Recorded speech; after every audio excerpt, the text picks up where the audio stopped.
Hello everyone, welcome back to more Terra Mystica. It's still season 38 of the tournament, and my second game has just wrapped up. This is the game in which I was third player. I chose Darklings, if you recall from the faction selection video. In this one, I did remember a little bit more to take notes on points I thought were interesting. Although, I don't know. I wrote a lot on like round 5 or something. Maybe 4, I don't remember. In addition to one note about round 1. So we're gonna, as always, just kind of step through this turn by turn, but I'll refer to my notes to make sure we get a slightly better snapshot of what I was thinking at the time. So I'm sure, yeah, of course, we didn't get to look at the dwelling placement during the faction selection video. What order did it go in? East, all the east stuff first. Interesting. Okay. So I guess, yeah, wow. All the east stuff, that's this row, huh? So I started here after, I assume the cultists were here. Of course they were, right. Everyone loves the Central Continent. It's a great place to share leech, especially the cultists, because the engineers and the witches really kind of have to go here, and the cultists can just plonk right in the middle and give them all the power they want.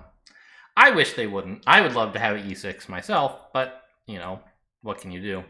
And I always feel a little bit not great about taking E5 when cultists already have E6.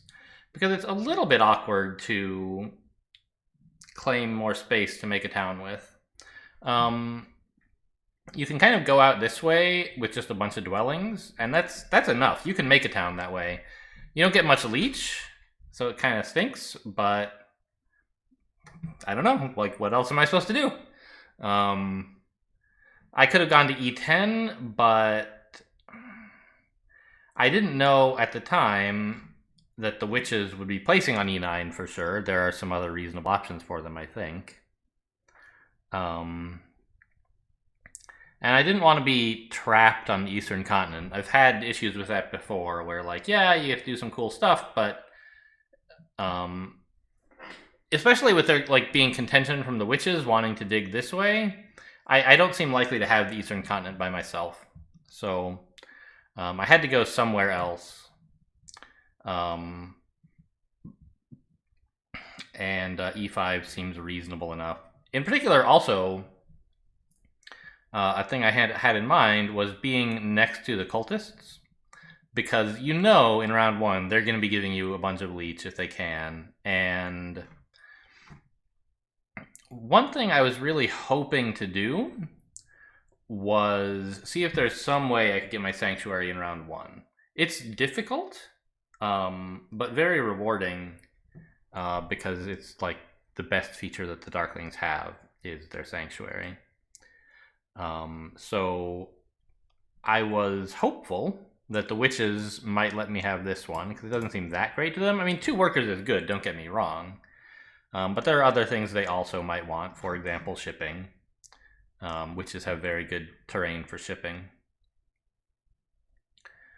And so I was hopeful I might get it, but I wasn't like banking on it or anything, and I did get it. And so at this point, like what the total amount of resources that you need to build a sanctuary in round 1 is 18 coins and 8 workers, I think, right? Yeah.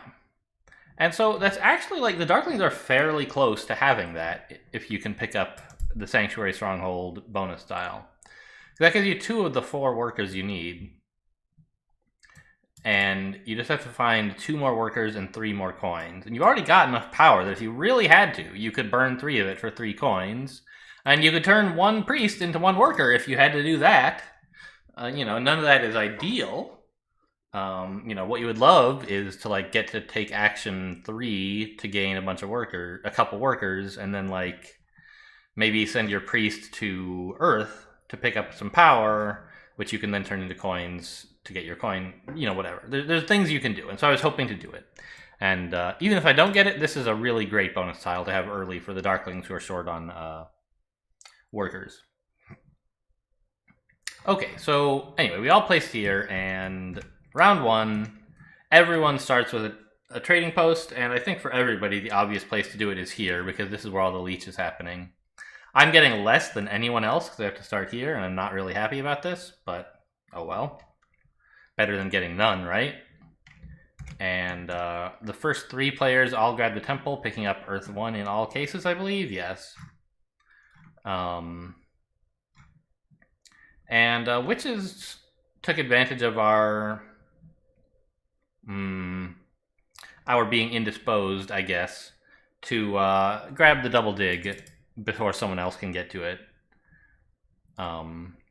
And with their shipping bonus, they have access to a lot of space, a lot of terrain that they can work with, right? So they grabbed C4 and oh right, that took both digs because C4 starts out red. Yeah, sure, okay. Doesn't it? No. What's happening? Ah, no, right. D6 is what starts out red. They double dug that and built there, using this as their... Okay, got it. And... what did I do here? I burnt 4 to take the worker action. And if you look at my resources at this point, I have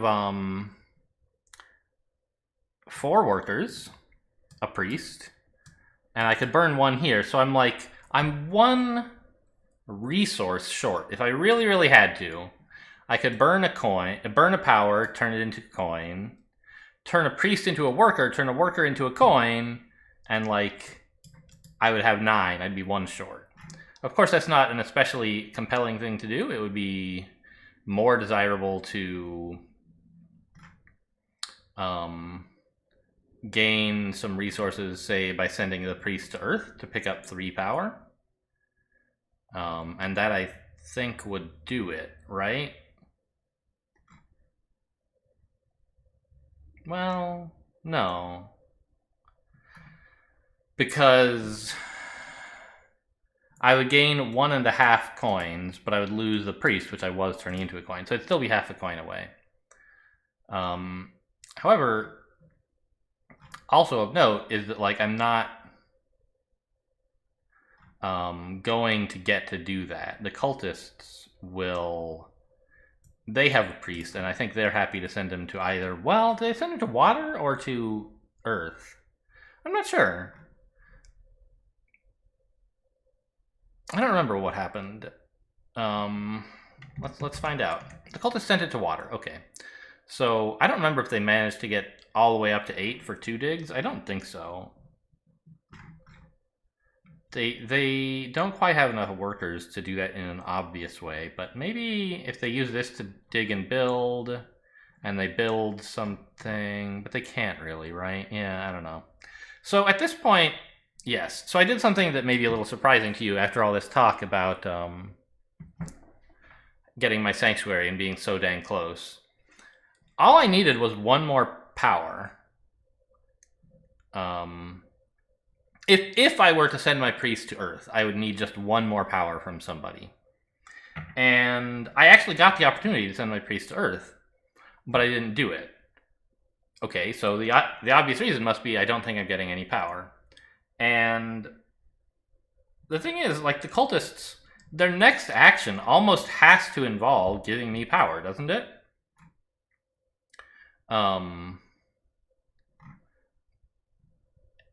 But the answer is no.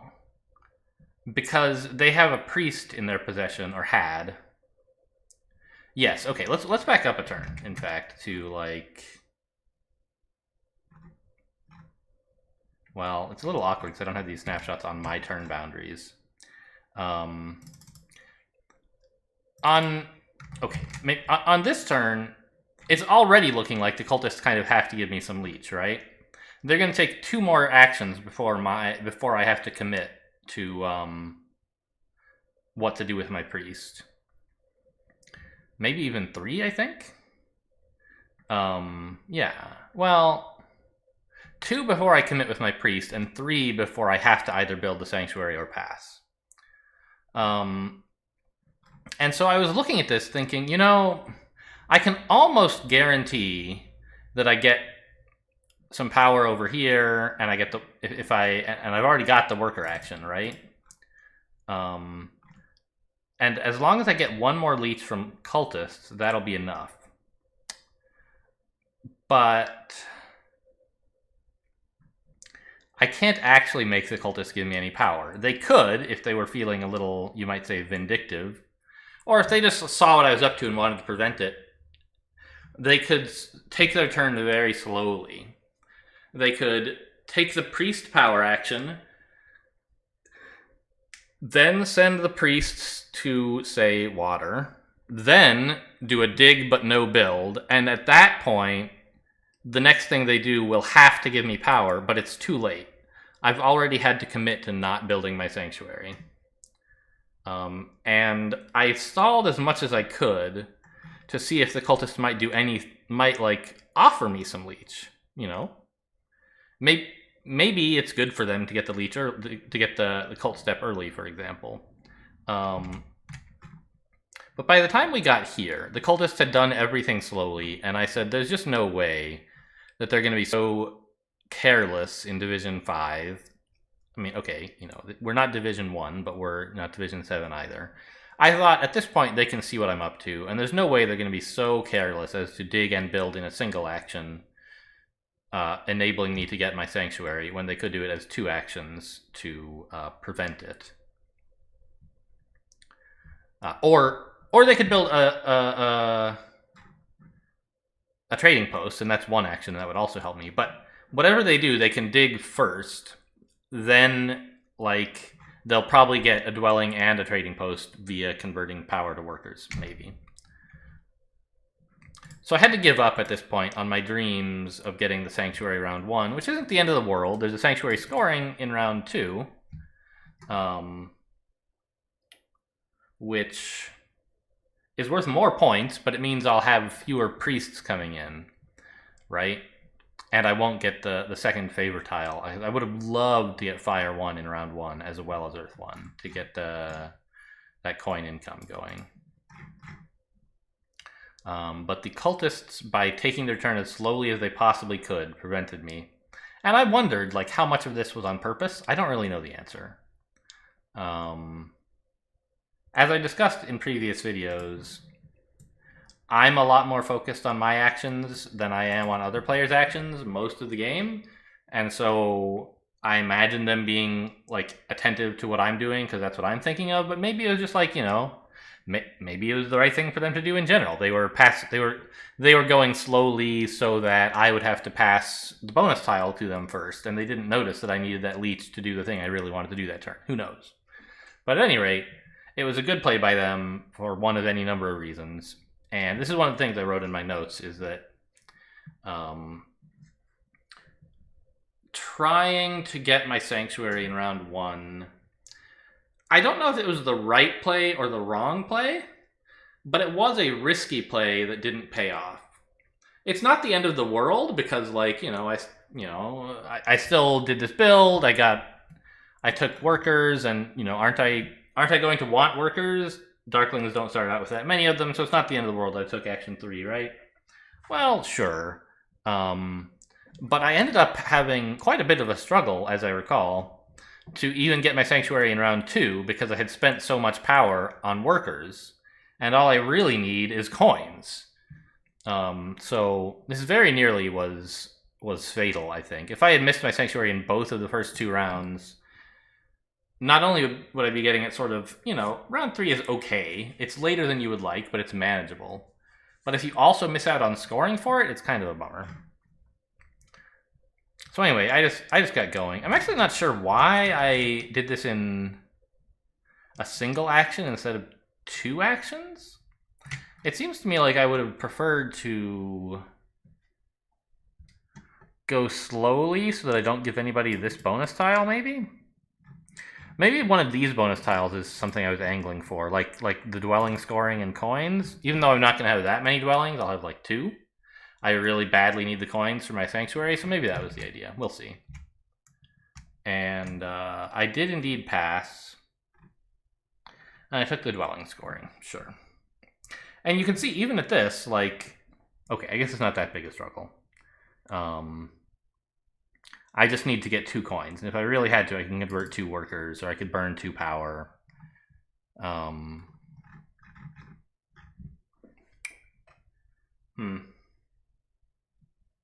I remember it still being kind of like hard to do everything I wanted to in that round, because I didn't have the coins for it. So it must be said that the witches have really kickstarted their economy with their shipping start and not having stopped off for a temple. So obviously this would be a great start if dwelling scoring had been in round 1. But it's not the worst start in the world either, just like as a way to get some economy going.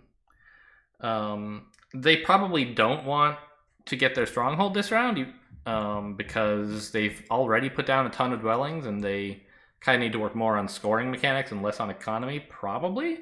But I'm not an expert on that. Maybe it is right for them to go for the stronghold anyway. I don't know. But I'm the first player this round, and sadly I don't have enough power to get any of the good power actions. I imagine... What do I do with my priest? It would kind of be ideal to use it for a dig, so that I can get a sanctuary and a dwelling this round. It would be really nice. Can I do that?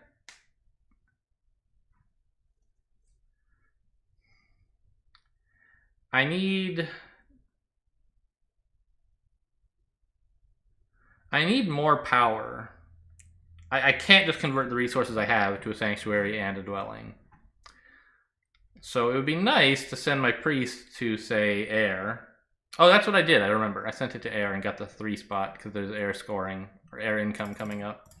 Probably do it first? Yeah.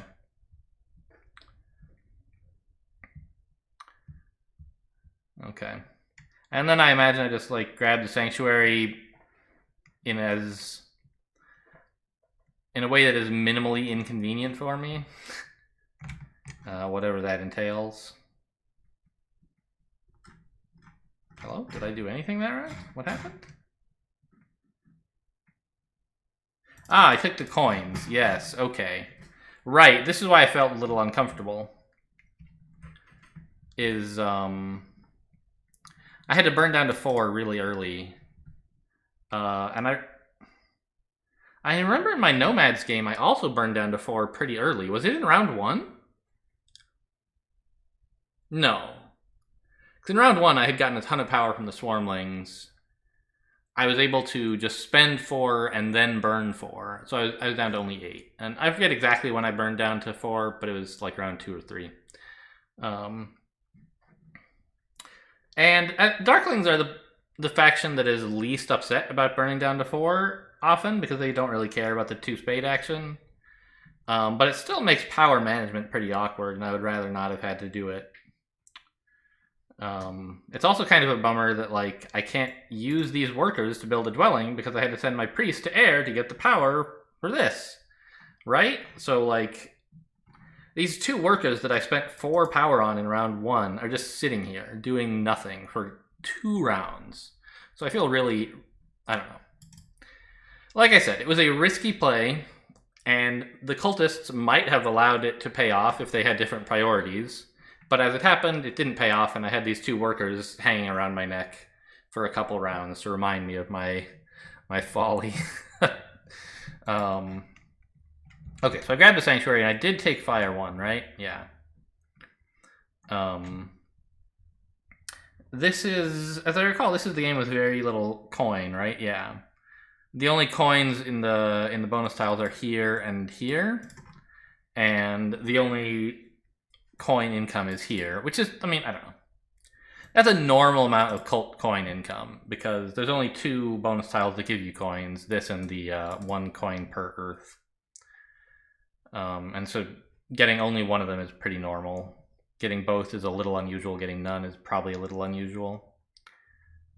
But not that unusual, to be honest. So But this is a game where coins are going to be an issue, and Darklings generally, since they can generate digs basically for free, are really good at producing workers because they can make so many dwellings, but don't have any particular advantage in coins. So Fire 1 for 3 coins is desirable. I'm also in this game going to have a little bit of trouble building trading posts. I can manage some of them over here, but I'll probably want to turn some of those into temples at some point, right? And I'm not going to have any cheap trading posts over here. Maybe I could ship up this way at some point if that seems desirable. But all in all, it's going to be tough to produce coins. And so I think Fire 1 is the standout choice for a favor tile here. And I guess I'm just, like, passing at this point? Oh, maybe I build a trading post. Yeah, of course. I'm worried about coins, right? Well, I just took Fire 1, so maybe I'm less worried now. I guess we'll find out. I did upgrade to a trading post. Okay, that's fine. I mean, I have 2 workers coming in, and I'm already sitting on... Oh, no, I managed to make use of those workers. Great. So, it's a little bit scary to only have, like... Why 3? Oh, right, the cult income, yes. Got it. Yeah, so that's another one of the reasons that I can afford to upgrade to a trading post here and get working on my my coin economy. Is that I have a little bit of extra worker income coming up next round to get me started, and I should be able to put down 3 dwellings to firm up my somewhat weak worker income. You know, here, here, and here. That's probably more important than more trading posts, right? It must be. Anyway, I get to take an action here, and I assume I'm passing. There's nothing legal to do otherwise. Engineers and witches are already out, so... Ugh. I don't want any of these.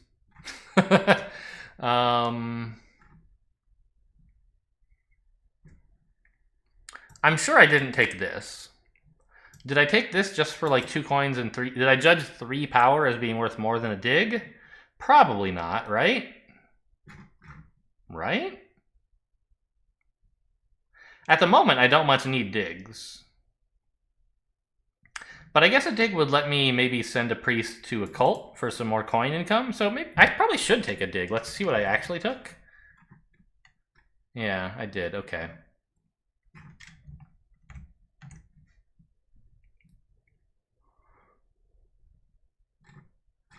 Yeah. So round 3. Oh right, it's not my turn yet. But what am I doing this round? Like 3 dwellings seems pretty obvious to me. I don't remember if that's what I actually did, but it seems like a good idea.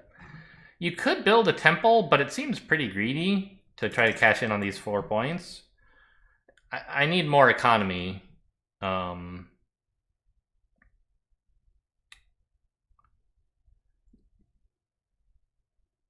Right, I have plenty of priest income at the moment. And it would be nice to get water 1, but it doesn't have to be done right now, I don't think. Whereas, well... You know what? I think I did get the temple, actually. I don't know. I just, I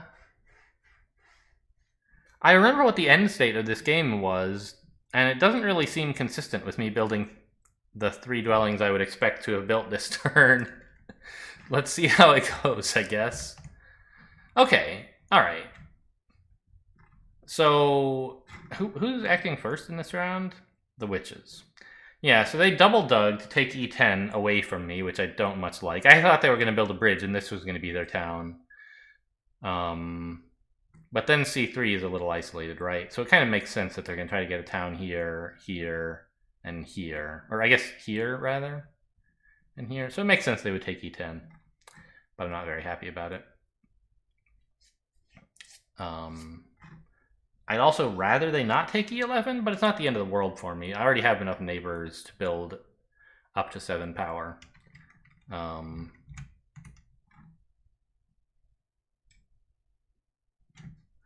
So what did I do? Yeah, I grabbed the temple. What a greedy bastard. Wow.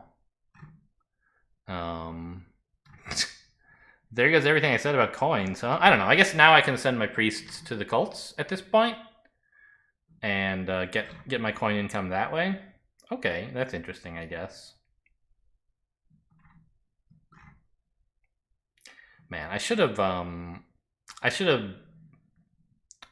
before starting this recording. I always forget that, like, depending on how you, well, I mean, I can edit the URL of this one to show you what I mean.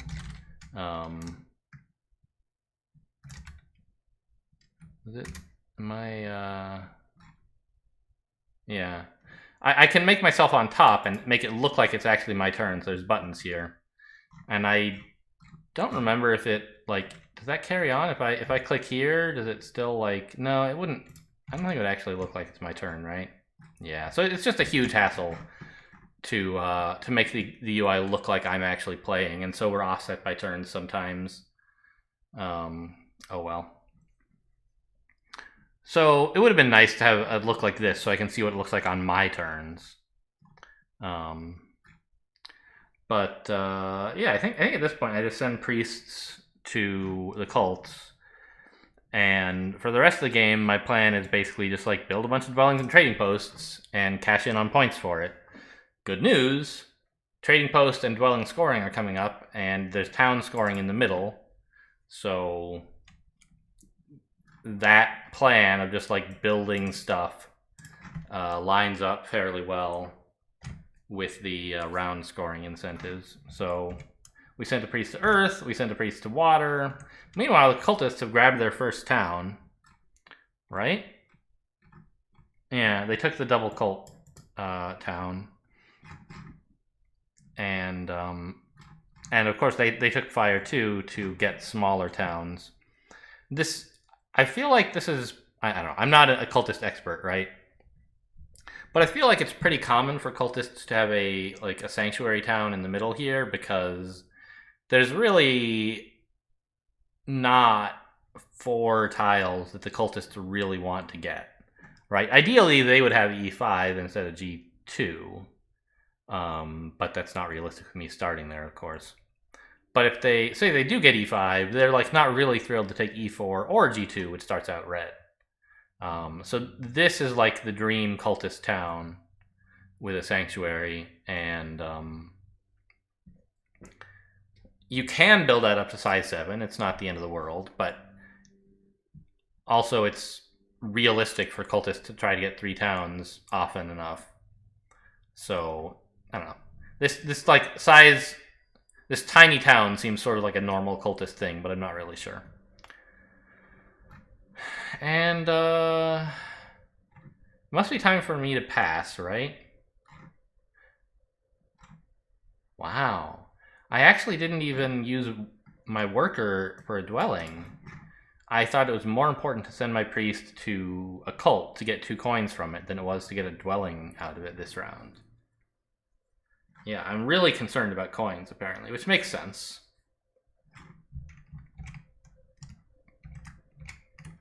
And I passed and took trading post scoring. Yes, of course. Because we're coming up on a trading post scoring round, I can just plop down a couple of these at like 8 points each, which is pretty nice. 8 because I have water 1 getting 3 points, 3 for the scoring, and 2 for the bonus tile passing with trading posts. It also has workers on it, which is useful. Anyway, the other players continue doing stuff, but as you may have discovered, I'm like not that good at thinking through what my opponents really want to do. That's something I could stand to improve on as a player. In particular, it seems to me that in rounds 1 to 3, I'm mostly like, okay, I try to figure out what other players might want and like how they might do things, but I don't like try to build a whole overarching game plan for every round in round 1, right? I just do stuff that looks appealing in the short term, And maybe something needs justification from a later round, but I'm not like, I'm saying, okay, well, I'll grab Fire 1 in round 2, say, because I expect to be short on coins for most of the game. That's fine. But it's not like something concrete. It's not like, oh, because I'll need 27 coins by round 4 because I'm doing X, Y, and Z. Whereas by the time the game gets to round 4 or 5-ish, I usually am like close enough to the end of the game and things have firmed up a little bit that I generally write down a plan for my own actions until the end of the game. And this is an incomplete plan because it doesn't take into account what the opponents are doing, and the UI, not even the UI, the planning interface in general, the feature, does not make it easy to plan multiple turns for multiple players. You can plan what every player is going to do in the current round or what you're going to do over multiple rounds, but multiple turns for multiple players just doesn't work very well. Plus, like, I'm usually wrong about what the other players are going to do anyway. Like, I can do some things that are reasonable, but they're maybe not the best. Which is fair, like, they're thinking about their turns more than I am. But it helps to have some idea of what they might do, because it will influence what I might do. But anyway, this is about the point in the game where I'm, like, planning out the rest of my actions. And the idea of, like, getting some trading posts here... Actually, I haven't gone past anything in my notes, have I? No. Okay. Yeah, so, like, trading posts here, and don't build E11 yet, do that next round, but I can build, like, E4 this round, for example, because I have 5 workers. That's a pretty cool plan. Oh! Of course, I didn't write this down, but now explaining this tells me exactly why on the previous round I used all my priests for cult. Like, yes, I want coins, but also, if I build E11 on this round, then I won't be able to build 2 trading posts in this round without completing a town. Got it. Right. And, like, I don't know if that's the best plan, but it seems reasonable to delay doing this because I've got something else to do with my priests. I think if this weren't a priest scoring round, I would just have to, well, no, then I would build E4. That would be fine. The thing is, I wanted to take E11 a little bit earlier so that the witches would have an awkward time, but that's a very, very low priority for me. I have H7 and I10 if I need them.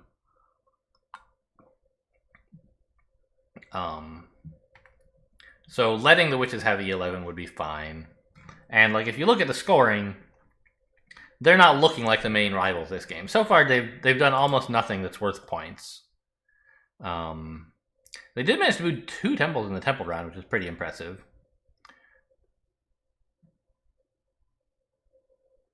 But, you know, they have fewer points than they started with, and they don't have as good scoring resources as the rest of us do. Now, they do have a much better economy, like a ton of workers. But anyway, that's why I didn't build E11. I could have built, as I say, E4, but getting coins was more valuable. And as a result, we got like 12 coins coming in this, or we had, I think, 9 coin income, right? Yeah.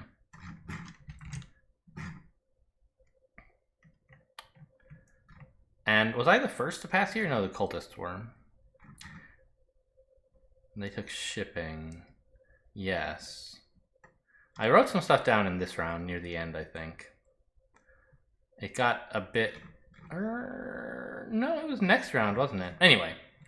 So my plans here are fairly straightforward. I'm just building some trading posts, right? I built a dwelling here first. I'm not really sure why. Trying to deny leech to somebody, maybe? Doesn't really matter what order I do them in, I think. Oh, I might have been just the tiniest bit worried about the cultists, like, really wanting to screw with me and digging this out. I'd be very sad if that happened. They could have done it though, right? Like right here, they could double dig if they really wanted to. Take the double dig power action and just plant a dwelling on E4 and be like, sucks to be you. Oh, that'd be so mean. I'm glad that didn't happen. Is it good? I'm not sure, but boy, it would have made me sad. Oh man, can you imagine? I'm a little bit like, I don't know. As I said before, I never really know how much it's important to focus on preventing enemy plans. Especially like in the end game, you tend to know very well who's competing for first place, or who's competing with whatever place you're aiming for. Like first would be nice, but if you're never getting first place, then you shouldn't bother fighting the guy who's going to get first anyway. You should try to sabotage the guy who's going to get second, and maybe you can get it, for example. But up until the end game, it's not really clear whether spiteful actions are going to help you or just like this is not the ideal place for cultists to be building right now. They'd rather have B3. Because B2, A6, A7, A5, this is all very lovely terrain for them. Or, I mean, A6 is okay terrain. So, I don't know, them building E4 is pretty scary, and I kind of think... Oh, wait. Yeah, that's right. So, I kind of wonder whether... I don't know, I guess... Now that they haven't done that, I can afford to build the trading post, right? Because they're not going to take the double dig. The double dig is gone. E4 is safe now. So I don't know, the order doesn't really matter. So I guess I built E4 first. Either trying to delay giving these guys leech or hoping to get smaller amounts of leech from trading posts here or something. I don't know. But as I say, the order doesn't super matter. And the witches did take E11, which is like fine. And I dug out H7 to be prepared to plant a town there next round, but not actually build it yet. Seems pretty normal. And this last priest? Ah, right. D3 is a problem square. Because once again, the cultists could plausibly come over here and just take it from me. And if they did, it wouldn't be the end of the world. I can go E3, D2. But it would be a bummer if I spent a single priest digging it to brown and then they just walked right in, right? So I kind of need to dig and build it all at once. So the only place I can reasonably spend my priest is on H7. And therefore I kind of have to float a priest into the next round, which is fine.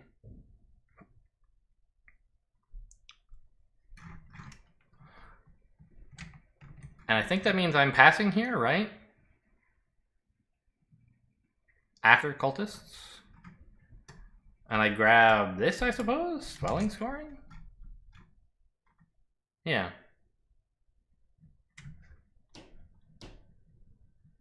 Engineers pass and grab shipping scoring. Seems reasonable. They already have shipping.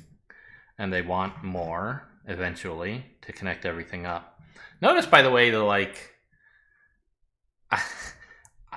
it's not exactly ingenuity, but, like...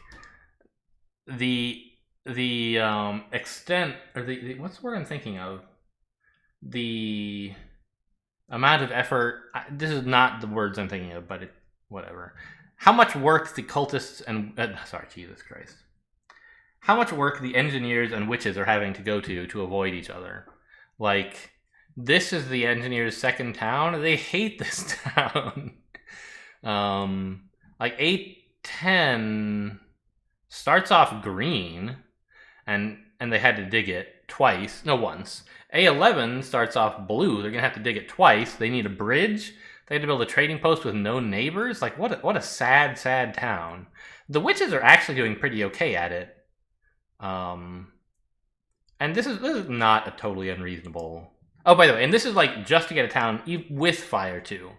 You had to do all this. If you wanted to avoid Fire 2, you have to do even more.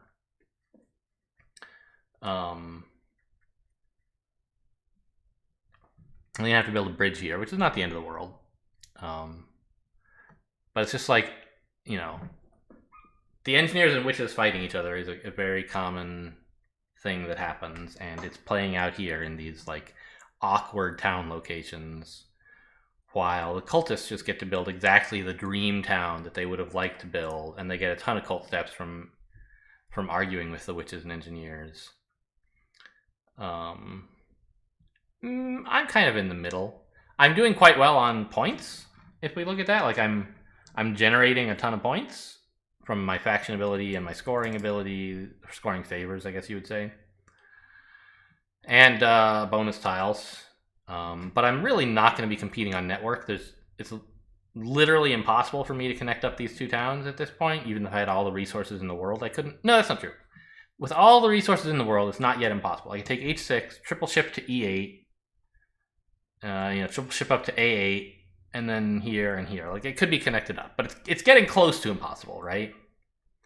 And it's obviously not something I would want to invest all of that in.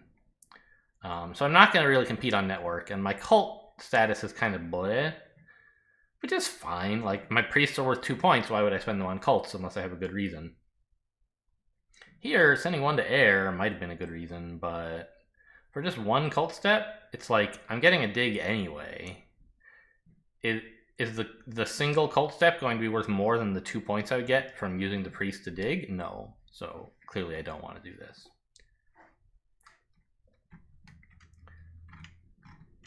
Are we, did we finish? Yeah, this round's over. We'll just let the other players continue what they're doing. What even happened here? Cult steps are happening, maybe? I don't know. The board looks identical, doesn't it? No. Trading post. Trading post happened here. Okay.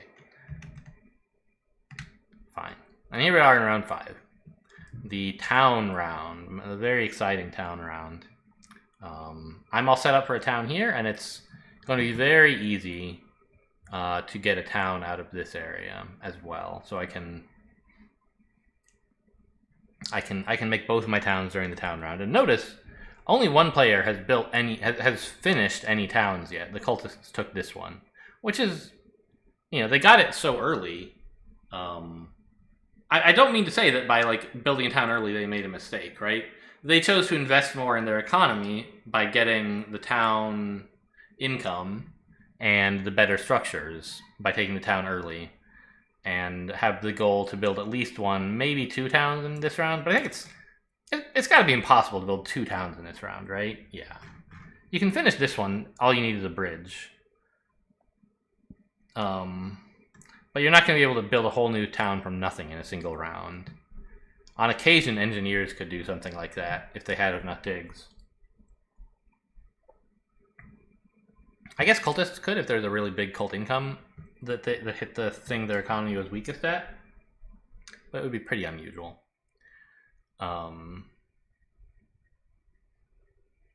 Also of note is something that, like, I don't know. During this game, I was like looking at the witches and being like, come on, you don't have any points. Like, are you going to do anything to get points ever? Like, you might have noticed at some point last round, they had 11 points, right? They at least spent 20 on Leech, which I just found completely incredible. Not that it's bad, spending on Leech is pretty much good without bound in the first 3 to 4 rounds of the game, because you can reinvest that power and get more points back out of it. But it does kind of look funny that like they haven't actually turned any of it into points yet. And I was like, come on, what are you guys doing?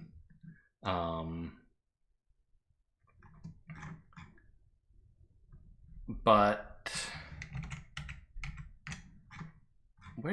where actually did they get these points?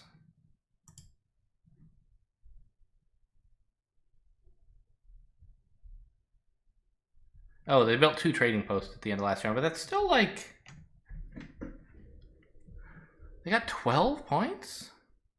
Oh, because the trading post scoring round as well. So they're getting 6 points per trading post. Sure. Okay. Yeah. So they finally are joining us all in the scoring.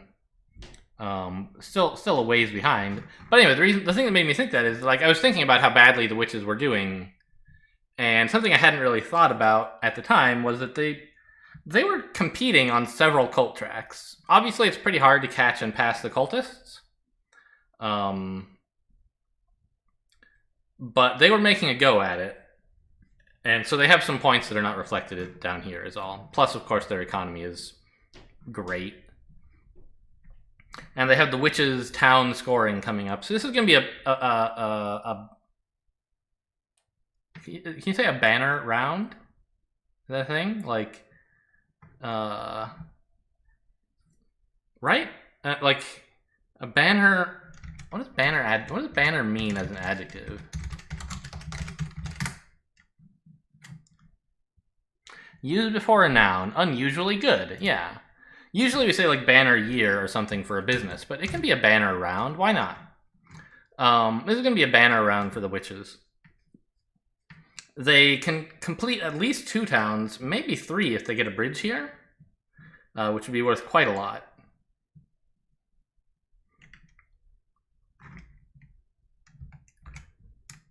But the cultists take the bridge first. Yes, both of them really want a bridge, and only one of them can get it. The cultists are first, so they took it. And for some reason, I'm delaying this town. Oh, it was just because I wanted to get through D. I was still a little worried that the cultists might take D3 from me, just sort of out of if it like wasn't inconvenient for them, they might do it.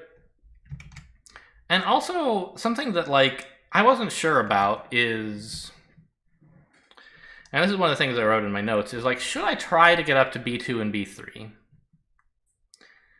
It would be a little bit inconvenient for me.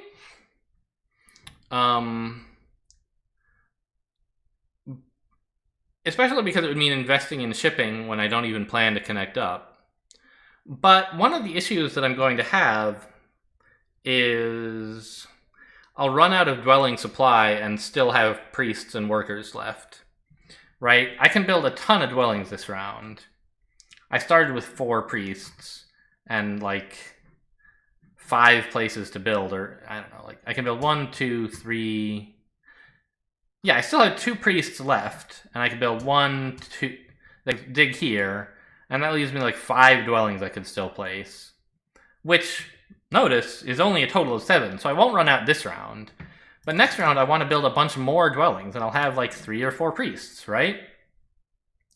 So what I need is a place to build trading posts, which, by the way, I get points for. And so I was trying to figure out, how do I get neighbors? And B2 and B3 look pretty appealing, right? Not only is that a place where I can get neighbors, but it's spaces that the cultists want. And so I put some thought into whether I should take the shipping town as one of my towns this round. I could, yes, right, I built here first so that I could delay the decision of whether to take shipping from this town. The problem is the cultists have 2 shipping, and they are likely to advance shipping pretty soon.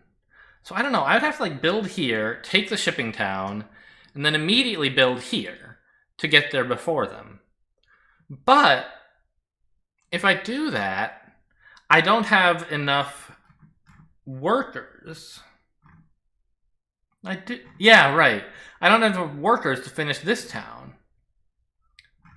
So I'd have to, yeah, I can't turn a priest into a worker because I've dug here and here. So I don't have any power. So I'm just the tiniest bit short of being able to really annoy the cultists and solve my trading post problem. So what I could do is take the worker town here and then the shipping town here, but that's much, much slower. I can't get in here in time. If the cultists are dead set on getting there, they can beat me, and my shipping will look really stupid. I can get A4, but that's not worth getting a bad town just to get 1 tile, right?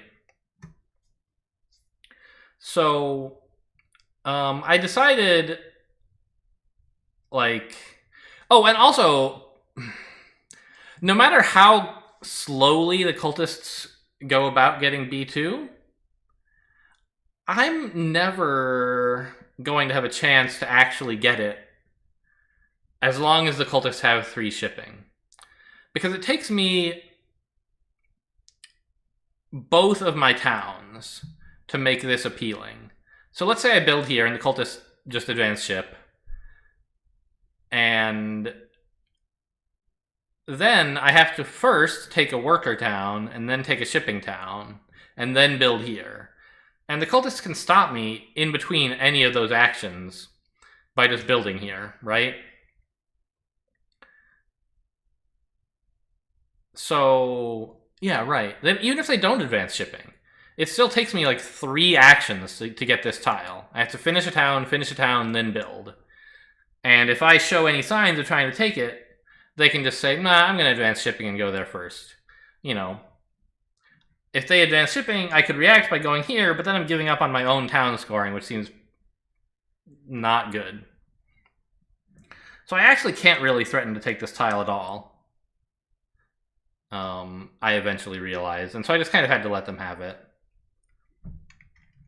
and try to figure out some other way to get neighborhood. I eventually decided that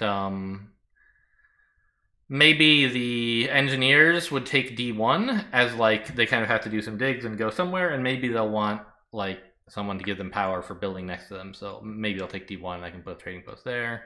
Maybe, oh right, my main line, you might say, for getting neighbors was to triple dig H6 and just put a trading post there.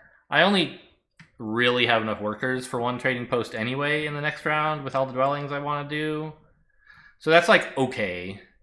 I might prefer some way to get 2 neighbors, but I couldn't easily see such a thing, so I was a bit short of resources to make it happen anyway. So in the end, I decided not to try to fight them for these. And in fact, they didn't advance shipping. They just went here first, which is reasonable. And I grabbed, I think, a priest town, right? Yeah. Seems pretty normal for the Darklings. And I built here. And then a funny thing happened. The engineers, of course, finished their town with engineering action, and they're going to finish this one as well. But the obvious way to finish this town is D2, but I didn't do that. And I think I had a good reason, which is about timing. Notice that I currently have, if I were to spend no priests, I would be at 6 out of 4. I would lose 2 priests, right? And if I spend only 1, I'm still at 5 out of 4. And I was, like, kind of scared. I was a little surprised, actually, that the cultists had built here so early. I thought they might be delaying it till next round when there's more points for it. But I assume they worked out that, like, the extra worker from this helps them get an extra dwelling anyway. And so this is just fine. But I was worried at this time about the cultists. Let's check my notes, by the way. What did I have to say? Oh, there's also something that I did skip that I didn't mention. It came up. It was at the beginning of this round. Something I found very surprising. Notice that the cult income phase, the cultists used their 2 digs on I9. And I couldn't really figure out what that was all about.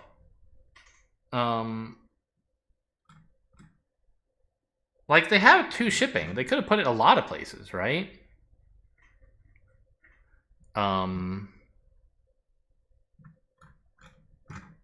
You know, I6 digs just as well for them and seems more contested. Like, there's some chance the witches might take I6 from me, whereas no one's ever taking I9. I don't know, the engineers might one day, but it's a long way off. And if they do, you don't even really mind that much. Maybe it was some sort of safety play against the witches taking I-7 somehow? Making it easy to still finish. Well, you can still finish this town. Just build a trading post and bridge up. I don't know. So I really was very puzzled about what I-9 was about. I thought they might take something like B3 or probably not D3 because I go before them and I would just use it up. But B3 seems like a good place for them to spend one dig. Maybe I4?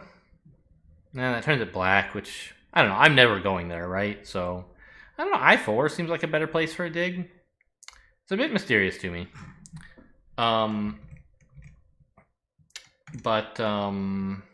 Where were we? I was just, oh no, we scrolled too far and you saw the spoiler. I was thinking at this point, the witches have just passed. And here what I wrote in my notes. Blah, blah, blah, blah, blah.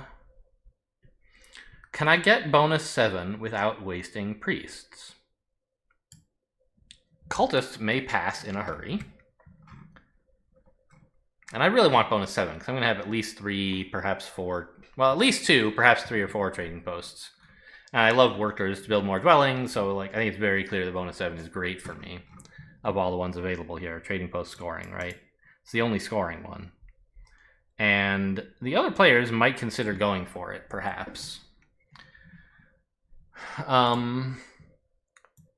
So one thing that I had in mind was I asked whether I can threaten something interesting on B2. If I finish my town and take the worker town, and cultists then pass, taking the bonus tile I wanted, I threaten to advance shipping this round and take B2 before it's the cultist's turn again. So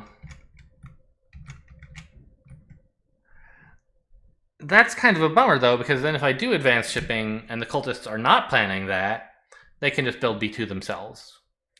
But I couldn't figure out a good way to get out of the round relatively quickly, while also scoring the town. And eventually I hit upon what you saw when I tabbed too far forward, which is I'm pretty sure the cultists are not passing this very turn. They have priests they'd like to do stuff with. They have like a bunch of resources that they maybe want to build a trading post with, or a dwelling, or both. So they're probably going to take at least one more action. The engineers certainly are taking one more action. So if I can take one more action, I can still guarantee get out with bonus 7. And I realized that the problem I have is too many priests, right? I need to get rid of at least 2 priests this turn if I want to pass on the next turn. And so the only way to do that while also getting a town is to take E3. But if the town that I want to take is the priest town, which is pretty normal for Darklings, then I have to actually spend 3 priests on this, because I'll have an income of 4. Happily, E3 is red, so I can do that. But I don't know. If it had been, say, yellow, I could spend 2 priests here and just not take the priest down. So that would have been fine, too. But I can't spend just 1 priest, is my thinking. Nice as it might be to grab this whole area, I was worried I didn't have that kind of time. So I grabbed the priest town here, and I'm once again not really sure if I should be taking the priest town as Darklings. Priests, for me, are always fine. They're worth at least 2 points, and if the dig is worth anything, then that's great. At the moment, it seems like I have plenty of digs, right? I want these 2 tiles and like, I don't know, maybe I want this tile for 3 and like 1 here. So actually, I kind of do want 4 digs. Yeah. So I want this and I want this to get me here. It might be nice even to have more.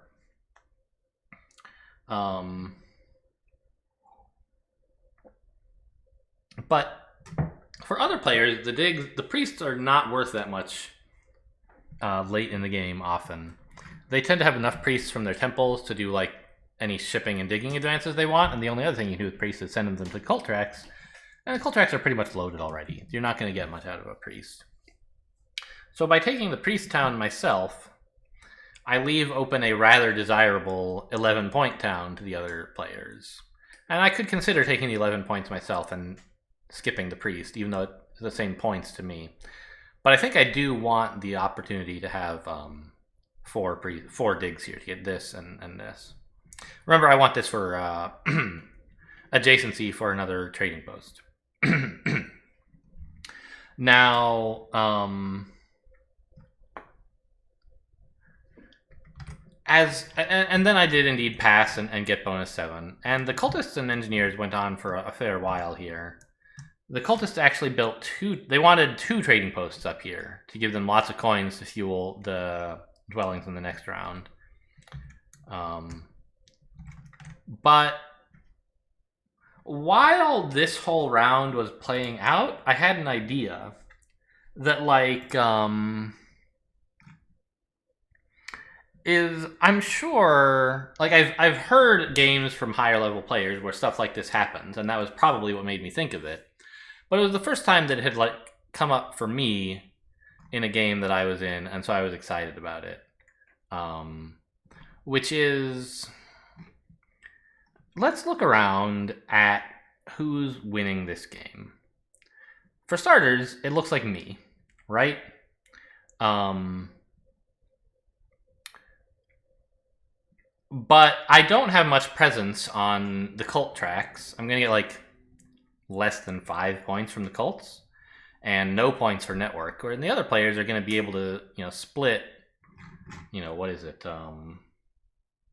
40 something, about 40 points remain on the cult tracks, plus 36 for network. So there's like 70, almost 80 points to go around from the end game scoring.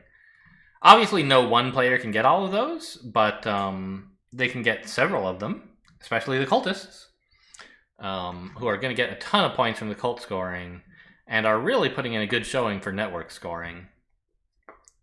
So I looked at the cultists as my main rivals at this point, and one reason for that is, like, if you skip ahead to round 6 here, because I was doing this thinking around the beginning of round 6. I think while I was waiting for people to spend their cult spades is when I thought of this. Oh right, I forgot. I get a free dig for my Earth status, so I have 1 more priest than was needed to do all this H6 E2 stuff. That's one reason I could have taken the 11-point town.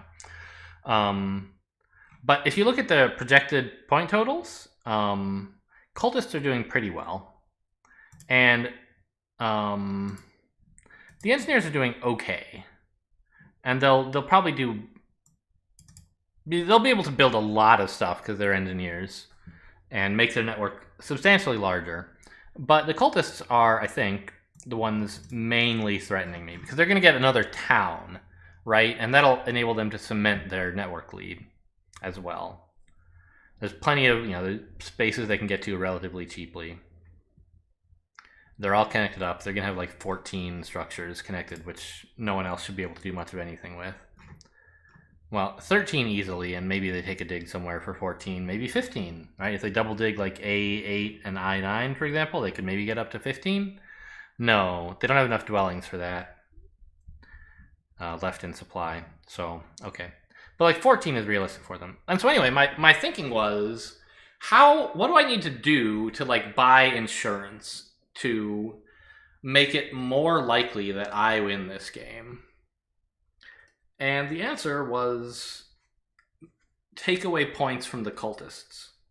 They're the ones leading up the charge for second place. Engineers have a shot, but they don't look like the front runner.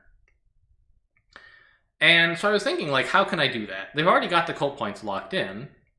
I could maybe, like, anti-dig some squares that they want to use. Like, if I had enough shipping, I could dig this to yellow. I don't know, to blue or something, just to annoy them.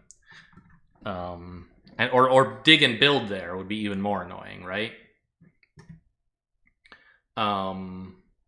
But I don't have the shipping to do that.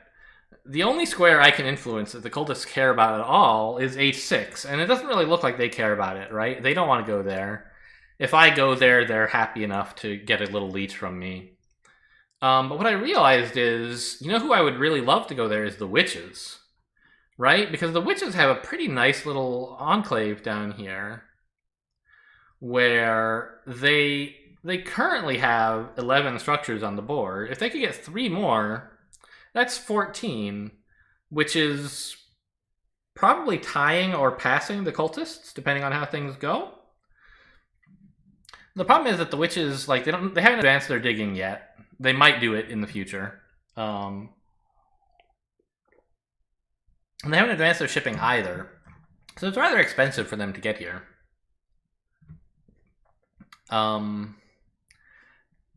And also, the engineers can get there first, and I'm sure would be happy to do so. Notice the engineers, by the way, have the digging bonus, and also 7 power, so they have access to some digging if they need it.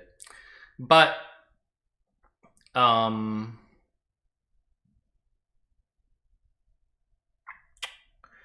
witches are going to complete a town soon, and they can grab shipping from that, probably, to connect everything up. Otherwise, they'll lose to me on network scoring, which would be a real bummer. And the engineers are going to take E8, and if the witches finish their town, they're threatening to take I6, which the engineers rather want in order to get over to the nice, cheap G1 and F1 squares during this dwelling scoring round.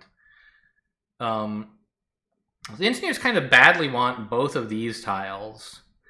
And they have power, which means they could get both of them when combined with their digging bonus.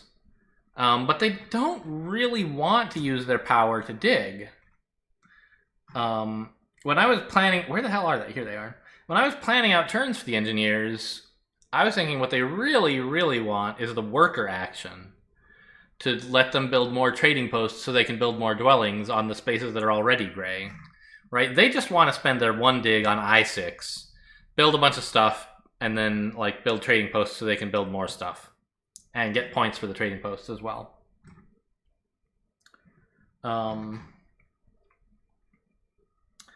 So I said, you know, if I dig H6 to green, I don't really need that dig, and I can always... Green is the right direction for me, by the way, right?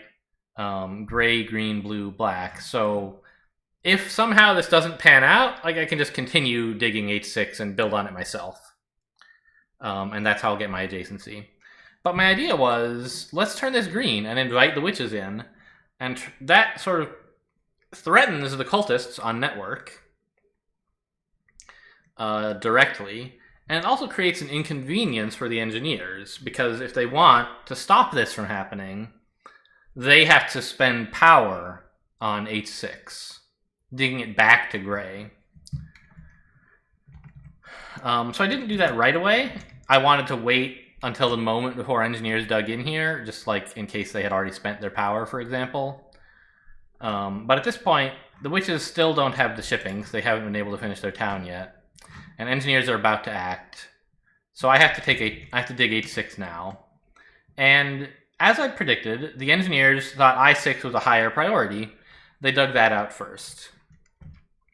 And they have preserved some power, so they might spend that on workers or they might spend it on digs. Not clear which yet. But for now, this space is green, and the witches sort of are like, they're into my plan. I don't know. Not really. Because the engineers ended up saying this, they could not afford to let the witches take H6, basically. I think it would have cost them a lot on network points, maybe. To let the witches have such a cheap set of 3 spaces. So they dug this out, and then dug A10. Basically, I guess, they were saying, like, if you're going to make me spend power digging out H6, then I'm not going to give you any neighborhood on F1. Like, if I have to dig something anyway, I'll dig enough squares that I don't have to be friends with you. So I had been sort of hoping for some leech over here, which would have I believe that leech combined with a little leech over here would have been enough for me to get one more trading post in. Yeah, and because it would also give me neighborhood on another trading post. So I don't know. Maybe it was a little self-destructive to do this. Because the engineers ended up not giving me the neighbor that I expected them to give me. But, you know, it also cost them resources they could have spent doing other stuff to maybe pass me, so that's fine. And I just kind of continued slowly digging stuff out and building it. I delayed this trading post here because I wanted to get one leech, not two, if anybody built in this area. And speaking of building in this area, the witches did upgrade their shipping all the way to 3. And a plan that I had in mind for them earlier was that they might do some, like, advanced digging a couple times after taking Action 4. By the way, who got Act 4? Anyway. The witches did, yeah. So they got the coins. And I thought they might be able to advance dig a time or two to get in here even more cheaply, while also getting some points. But they ended up not having enough coins to do that for some reason or other. I don't remember. Oh, because they needed to advance shipping even more. So when they advance shipping up to 3, like, look around the board. Where are they going? They could go here. You know, there's kind of a pocket of stuff going on, but it's not that great. It's 3 digs for 3 spaces. You know, they could take A10 just to say, screw you, engineers, but the engineers don't really care that much about A10, I don't think. So the fact that they advance their digging up to 3 when they only need 2 to connect up suggests they're actually going to go for I10. It's not as good as the H6 I was trying to give them, but I10 is still access to I11, and it's a dwelling scoring round. So even if they're barely doing anything to their network, which, like, at the moment, engineers have 12 network, and they can get up to 13 by turning a priest into a worker and building here. And then they'll turn another priest into a worker and build a trading post, but they'll only get up to 13. And the witches still have 11, so if they can just get 2 spaces, they'll tie with the engineers for network. So these 2 dwellings are worth, like, 4 points for the dwellings, but also 3 points for advancing their own network and 3 points for reducing the engineers' network, their closest rivals. So these 2 dwellings are worth 10 points to the witches. So that's why they're investing in the shipping. And they actually did they never did advance any digging. I didn't math it out, but I assumed they did and found that it was not beneficial. Like, they needed the workers for the coins for something. They have 3 power sitting here. I don't know. Oh yeah, I remember why they needed the coins. You'll see in a minute. So I'm just kind of quietly doing my thing, digging more, gonna put down another dwelling eventually after I get this trading post. And the witches built here, of course, and then the witches used, I guess that was their cult action. Yeah, to grab just a little bit more power. And they actually, at this point...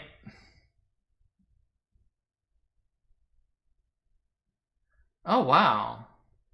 Yeah, I didn't notice this. They actually end up taking H8 as well, with another 3-worker dig, which is pretty remarkable. And they had to do a lot of conversions to get there. They had to turn 2 priests into workers, and then burn 4 power to get... Actually, I'm not sure why they burned 4. I guess it's fine. But they didn't actually need the power in the top bowl. They could have waited. Not that it matters. So they actually managed to pass the engineers on network scoring and tie the cultists. So they didn't end up needing my help to get H8 after all. H6 after all. If they had gotten H6, they might have been able to pass the cultists, and then maybe they could have come in first. Or not first, but they could have passed outscored the engineers. But that didn't happen, and so This is pretty much the final state of the game here, I think. Witches pass and then I pass, out of things to do. There were a couple times when I was offered enough leech that, like, when the engineers built H6, that was kind of like a disruption to my plans, and I was offered 3 leech. And if I could count on the witches to build I-10, it would have been to my advantage to take this leech, because it would be enough to get me... Well, no, yeah. Because I would have needed to leech and also get the engineers to build here to be able to afford another trading post, and I couldn't quite do that. So it was a somewhat disappointing last round, because the cool action I was excited to take didn't actually work out. Digging here just made the engineers waste some power, which is fine, but not what I was hoping for. And I didn't get to build the trading post I wanted over here for, again, possibly the same reason. But that cost the engineers a lot of power that they would have preferred to spend on other things. Like this worker action, I'm sure would have been great for them. I wonder whether they should have taken just a single dig to take H6 and not A12, and just live with, like, you know, giving me some leech on F1, or letting me build a trading post here, because it would let them take the worker power action, I'm fairly sure. Well, maybe not. Maybe there weren't enough digs or builds adjacent to them. No, they're D5, I think. So, I don't know. They don't want to take 6 power, I guess.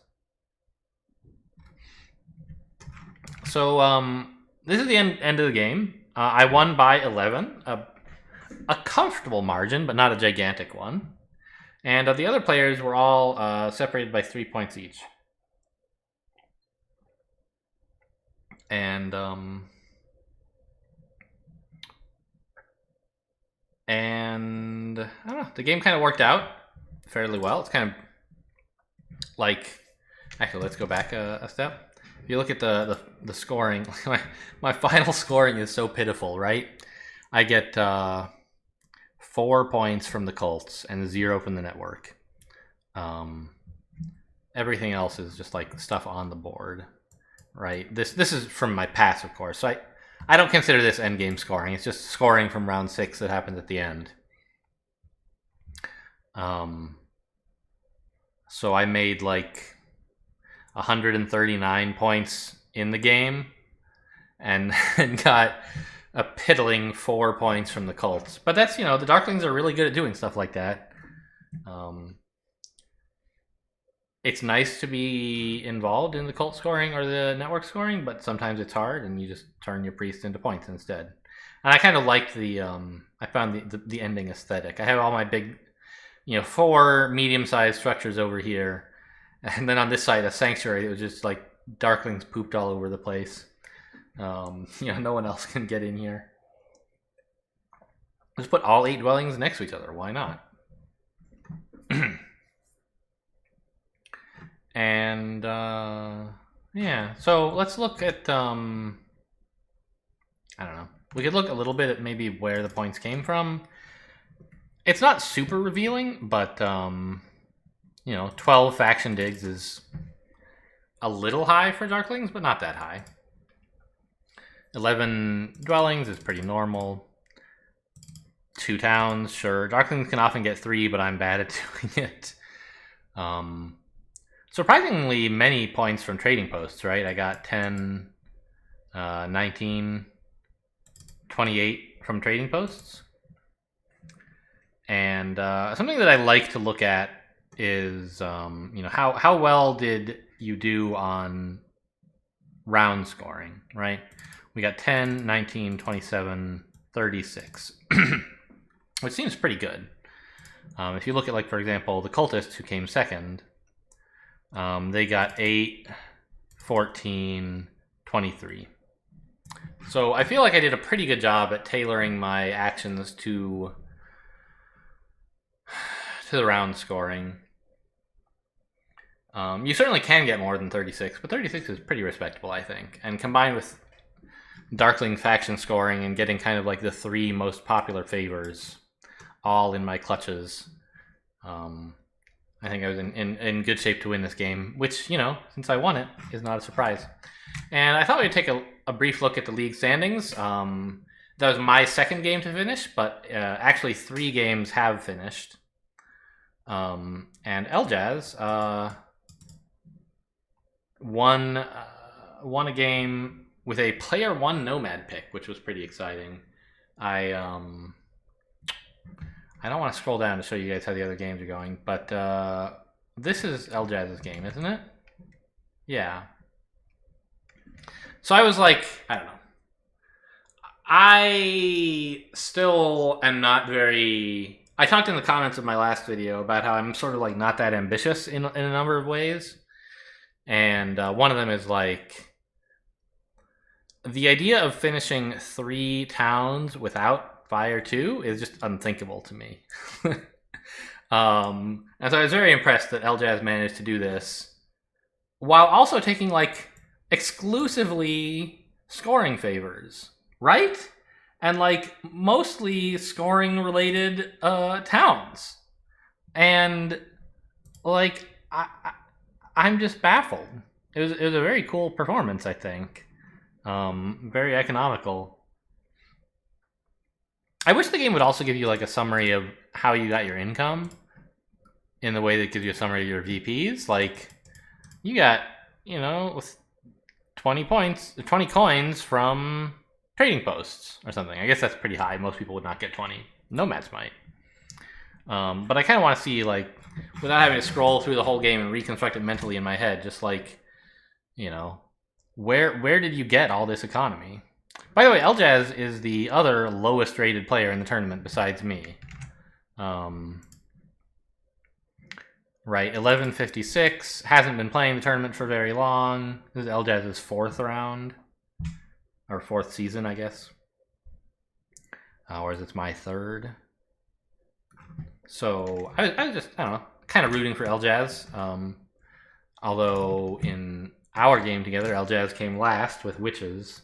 It was kind of a rough time to be player 4, I think.